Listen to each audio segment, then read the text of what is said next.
Hey everybody, welcome back. Now it's been quite some time since I talked about my progress in Pokemon Scarlet. Well, I'm here to say I beat it. It's done. I finished the entire game. I finished all of the DLC. It's not the worst Pokemon game I've ever played. Like, thinking back, I do need to go and revisit Pokemon Shield here at some point. But to me, that was worse. I don't remember enjoying that as much. I remember having more problems with it. I definitely think there were good things with this generation, but there were also a lot of flaws that really kind of bothered me throughout my playthrough. Ever since Pokemon went to 3D, there's been a lot of issues with the games that they just don't feel right. There's something wrong with the scale of it. When you look back at the old pixelized art style, it was very cute, it was very quaint.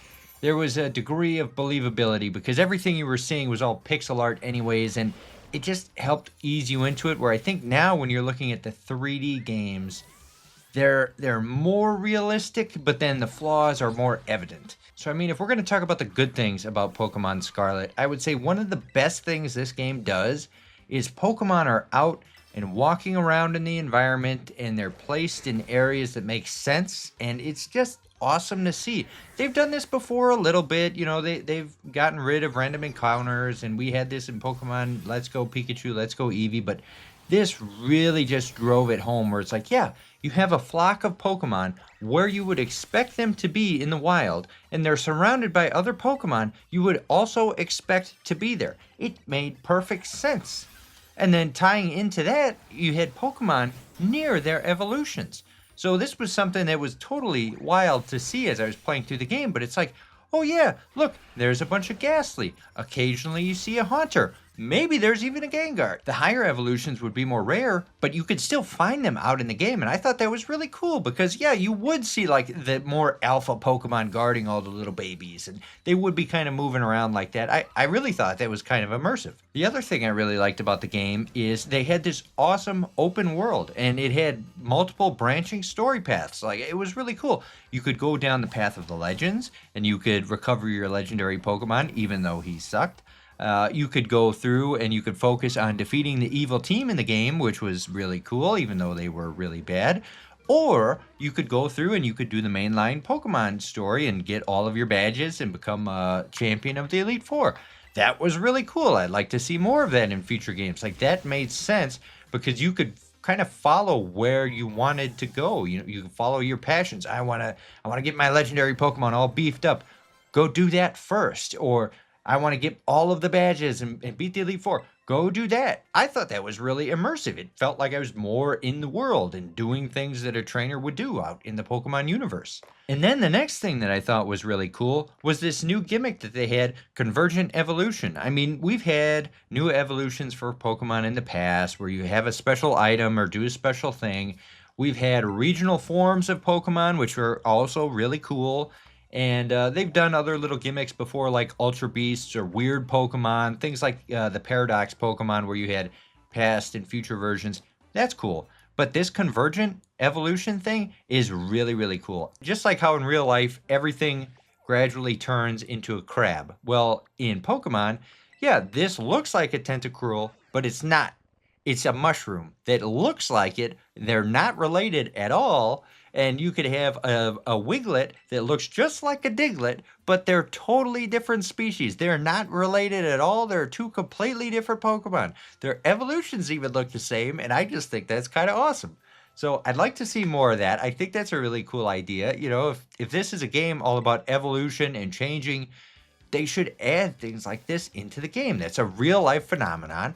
It should be in Pokemon. I can't believe they've never done this before, and I think that's brilliant. And then the last positive thing I have to say about this game is that the DLC was actually very cool. It was very, very awesome to see the progression of the DLC, because if you've never played it before, you basically start off and it's like, okay, the whole story with Scarlet and Violet is you're in school, you're going through your school year, they're training you to be a great trainer, whatever. The DLC takes place on a school break. So you go on vacation, you go to see this small little town, there's new Pokemon there, it's really cool. You get to hear this legend about these legendary Pokemon, and there's these 3 Pokemon that saved the town from this one evil ogre. Then you come to find out The ogre was actually the good guy, and the townsfolk are praising these evil Pokemon. So the whole thing kind of flips. You end up catching all of them. You save the ogre, and you reveal his true identity to the whole town. Everybody loves him. It's great.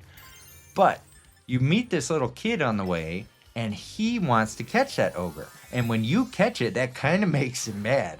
So then you move on to the second half of the DLC where you go to like another school, and the other school was really hard. Like, it was really awesome with how easy these Pokemon games normally are. It was really awesome to have really, really difficult battles. And I went through that thinking it was going to be another cakewalk, only to get steamrolled. Like, I really had to think. I had to look through all the Pokemon I had in the bank, try to come up with teams that could defeat all of these different combinations. Like, it was really cool. I thought I would just go in and fight the Fire Elite Four member and have a bunch of water guys and win.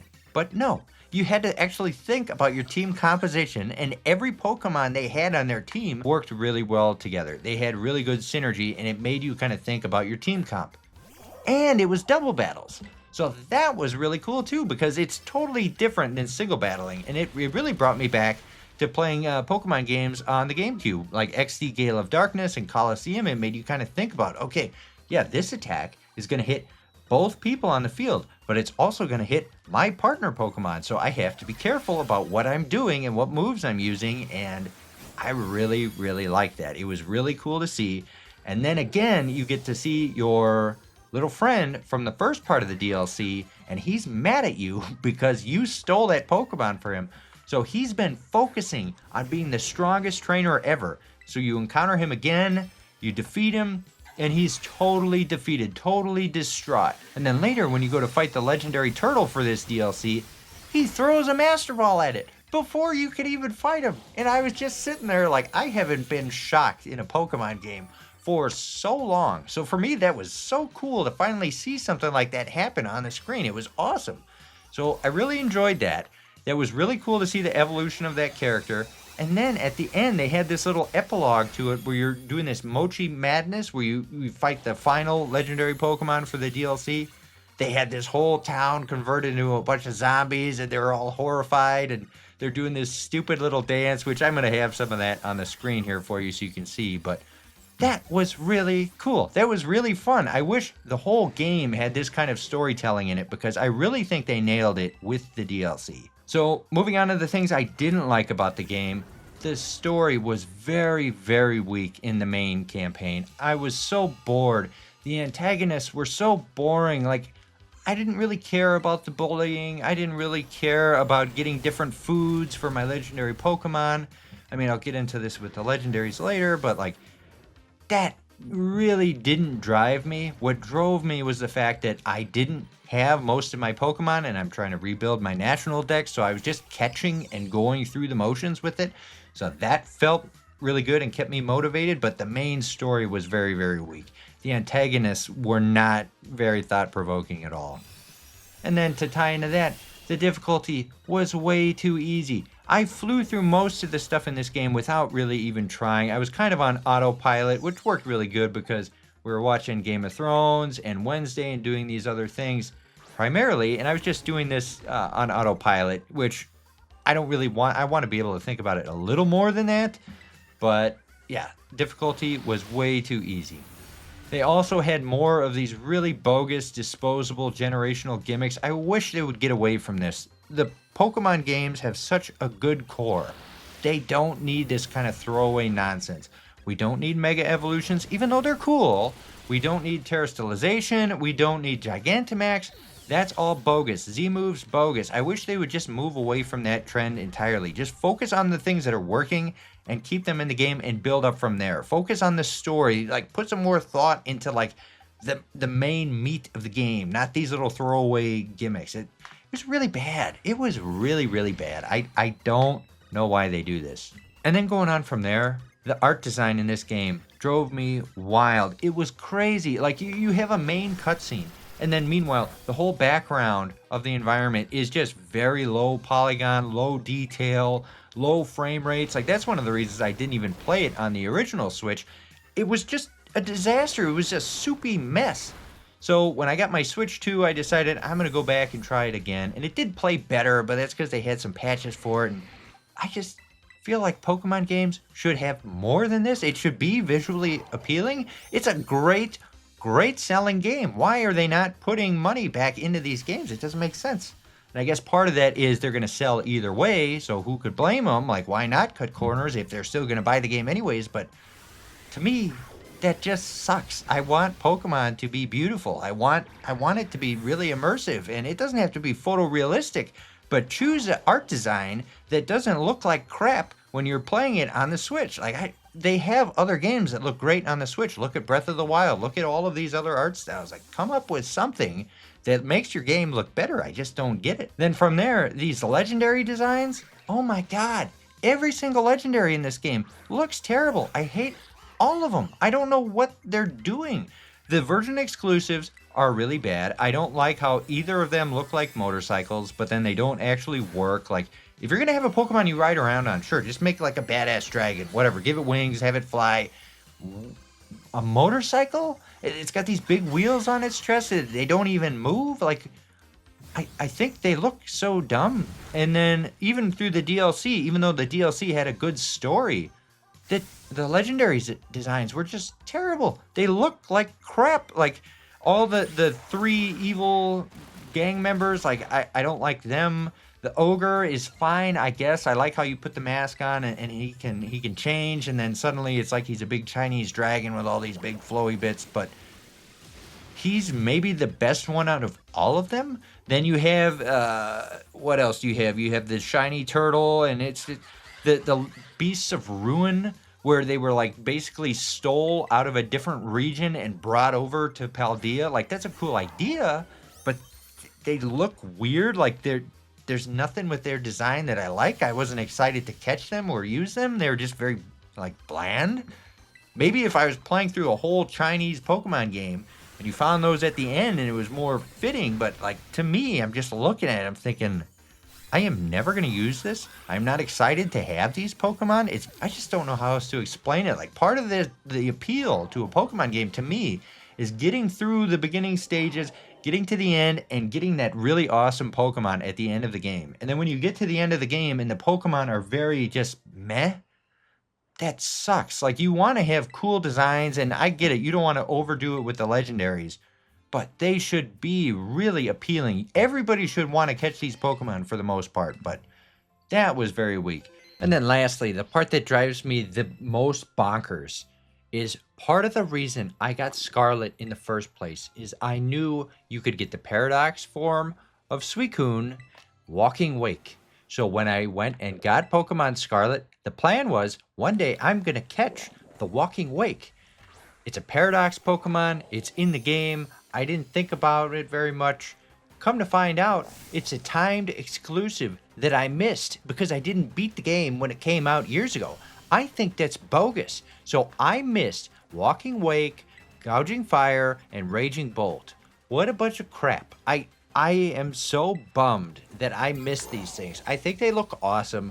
When I started playing Pokemon, I started in Generation 2. So I have a lot of love for these three legendary beasts. So I really wanted to catch them. And now the fact that they're gone just bums me the heck out. Now I have to wait for another event or whatever. And I guess that's really no different than a mythical Pokemon or anything like that. But they didn't classify them that way. They classified them like they did with the Ultra Beasts. So I just assumed they would be in the game. They would be available. There's no real rush. I just think that really sucks. I don't know how else to explain it. I get it, that's on me, but I am really bummed that these Pokemon are gone now, and I have to just wait until they come back one day in a freaking event. So that's really bogus. Those are my thoughts on Scarlet and Violet. I do recommend the game to some people. If you're a huge Pokemon fan and you want to play the new games and just kind of see all of the good things that I was talking about in this video, I would say check it out. If you're looking for a Pokemon game available on the Switch, I think you're probably better off going just about anywhere else. Let's Go Pikachu, Let's Go Eevee were very good. Brilliant Diamond, Shining Pearl are also very good. You could go play Legends Arceus or Legends ZA, comes out later this month. I think those are all good options. I wouldn't play Sword or Shield. I wouldn't play Scarlet or Violet unless you want to see some of the things I'm talking about in this game. It wasn't as horrible as people say, but it definitely wasn't one of the better Pokemon games. Like, to me, my heart wants to put Sword and Shield below this. So maybe it's a notch above that or tied with those games with how bad it is. But I'm kind of glad I'm just done with it. So now I could just go focus fully on Legends ZA when that comes out because that looks really good. So let me know what you think down in the comment section below. How would you rate this game? Is this one of the worst Pokemon games ever to exist? Or where do you think it stacks up in the ranking? If you like this video, make sure to subscribe. I am going to cover Legends ZA on the channel. I'm going to do a stream the day that it comes out. And I plan on having at least a couple videos out on it. So stay tuned for that. Until next time, I'll see you guys later. Goodbye.